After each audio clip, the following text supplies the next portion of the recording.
యేసుక్రీస్తు నామమున ఈ ప్రాంత నివాసులందరికీ చింతలకుంటలో నివసిస్తున్న ప్రతి ఒక్కరికి కూడా శుభాభివందనములు మేము తెలియజేసుకుంటా ఉన్నామండి. అందరూ ఎక్కడున్నా కూడా కొన్ని నిమిషాలు దేవుని మాటలు విని దేవుని దీవెనలు, దేవుడిచ్చే ఆశీర్వాదాలు, దేవుడిచ్చే పాప క్షమాపణ పొందాలని ప్రేమతో మిమ్మల్ని ఆహ్వానిస్తా ఉన్నాం. క్రిస్మస్ ప్రభు ఎందుకు ఈ లోకానికి వచ్చినాడు? దేవుని వాక్యము పరిశుద్ధ గ్రంథమైనటువంటి బైబిల్లో యోహాను సువార్త 12:46 స్వయంగా యేసు ప్రభు ఈ మాటలు చెప్తా ఉన్నాడు. ఏం చెప్పినాడు అంటే, నేను లోకానికి వెలుగిచ్చుటకు వచ్చి ఉన్నానని యేసు ప్రభుల వారు చెప్పినాడు. ఎందుకు ఈ లోకానికి వెలుగు? లోకంలో వెలుగు లేదా అంటే, లోకంలో వెలుగు ఉంది కానీ అది నిజమైనటువంటి వెలుగు కాదు. ఈ లోకంలో జన్మించిన ప్రతి ఒక్కరు కూడా పాపులు అని దేవుని వాక్యం సెలవిస్తా ఉంది. మానవుడు చీకటిలో జీవిస్తా ఉన్నాడు, చీకట్లో సుఖిస్తా ఉన్నాడు, చీకట్లో మరణిస్తా ఉన్నాడు. దేవుని వాక్యం చెప్తా ఉంది, మనమే చీకటి ఉన్నామని దేవుని వాక్యం చెప్తా ఉంది. ఈ మానవుడు పాపమనే చీకట్లో తడుములాడుతా ఉన్నాడు, ఈ పాపమనే చీకట్లో కొట్టుమిట్టాడుతా ఉన్నాడు. ఇటువంటి మానవుని జీవితంలో వెలుగుచ్చుటకు అరుణోదయ నక్షత్రం వలె యేసు ప్రభు ఈ భూమి మీద జన్మించినాడు. ఎలాగ ఆయన జన్మించినాడంటే, పరిశుద్ధాత్మ ద్వారా మరియను కన్యక గర్భమందు ఆయన జన్మించినాడు. పశువుల పాకలో పరుండబెట్టబడినాడు, పొత్తిగుడ్డలతో చుట్టబడినాడు. ఇది యేసు ప్రభు జనన విధము. అవునండి, నీ కొరకు నా కొరకు పశువుల పాకను యేసు ప్రభు ఎంచుకున్నాడు. పశువుల పాక కంపు కొట్టేటటువంటి స్థలం. నీ జీవితం, నా జీవితం కూడా భయంకరమైనటువంటి కంపు కొట్టేటటువంటి స్థితి మనది. మానవుని హృదయంలో నుండి అనేక పాపాలు బయలువెళ్ళి మానవుని అపవిత్రపరుస్తా ఉన్నాయి. ఇలాంటి పాపర్వత జీవితాన్ని శుద్ధి చేయడానికి యేసు ప్రభు పశువుల పాకలో పరుండబెట్టినాడు, పొత్తిగుడ్డలతో చుట్టబడినాడు. అంతేకాదు, యేసు ప్రభు ఈ లోకంలో సామాన్యమైనటువంటి జీవితం జీవించినాడు. ఆయన దేవాది దేవుడై ఉండి కూడా, సృష్టికర్త అయినటువంటి దేవుడై ఉండి కూడా, సర్వ మానవాళిని సృష్టించిన దేవుడై ఉండి కూడా నీ కొరకు నా కొరకు దీనుడుగా తగ్గించుకుని ఈ లోకానికి వచ్చినాడు. మానవ ఆకారంలో ఈ లోకానికి వచ్చినాడు. దేవుడు దేవుడుగా వస్తే నరుడు చూసి బ్రతకలేడు.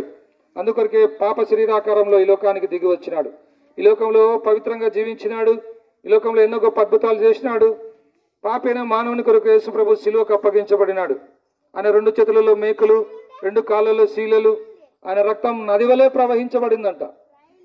ఆయన పంచగాయములు పొందినాడు. ఆయన చెంప మీద వెంట్రుకలు పెరికినారు, పిడిగుద్దులు గుద్దినారు. యేసు ప్రభు తలకు ముళ్ళ కిరీటం పెట్టినాడు. ఇదంతా కూడా ఎందుకో తెలుసా సహోదరి సహోదరుడా? ఈ చింతలకుంట గ్రామంలో ఉన్న నిన్ను యేసు ప్రభు ప్రేమిస్తా ఉన్నాడు. నీవు పొందవలసిన శిక్ష యేసు ప్రభు పొందినాడు. అలాగే మనందరి కొరకు యేసు ప్రభు శిలువలో మరణించి సమాధి చేయబడి 3వ దినాన మరణం జయించి తిరిగి లేచినాడు. అపరలోకానికి ఆరోహణుడైనాడు. ఈ సాయంకాల సమయంలో ఈ చింతలకుంట గ్రామంలో నివసిస్తున్న నిన్ను యేసు ప్రభు ప్రేమిస్తా ఉన్నాడు. కనుక నువ్వు పాపం నుంచి విడుదల పొందాలంటే ఎక్కడికి వెళ్ళాల్సిన అవసరం లేదు, ఏం చెల్లించాల్సిన అవసరం లేదు. యేసు ప్రభు నేను పాపిని, నన్ను క్షమించు అంటే చాలు, యేసు ప్రభు క్షమిస్తాడు. మనము ఇల్లు శుద్ధి చేసుకోవచ్చు, ఒళ్ళు శుద్ధి చేసుకోవచ్చు, వస్త్రాలు శుద్ధి చేసుకోవచ్చు, మన బిల్డింగ్లు శుద్ధి చేసుకోవచ్చు, మన వాహనాలు శుద్ధి చేసుకోవచ్చు.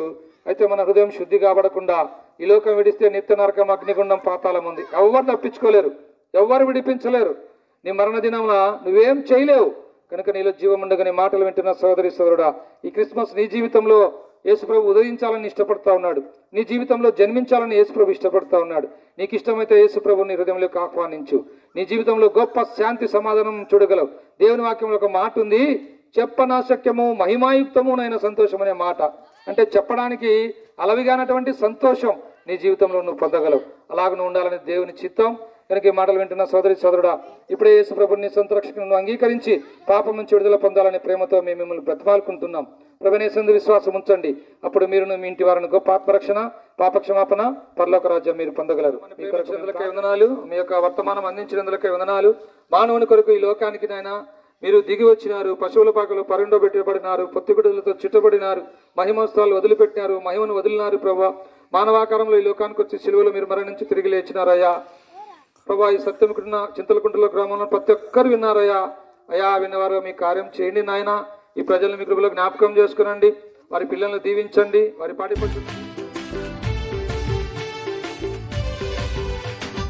छोटे छोटे बच्चों को यीशु प्यार करता है, बड़ा प्यार करता है। छोटे छोटे बच्चों को यीशु प्यार करता है, बड़ा प्यार करता है। मैं तो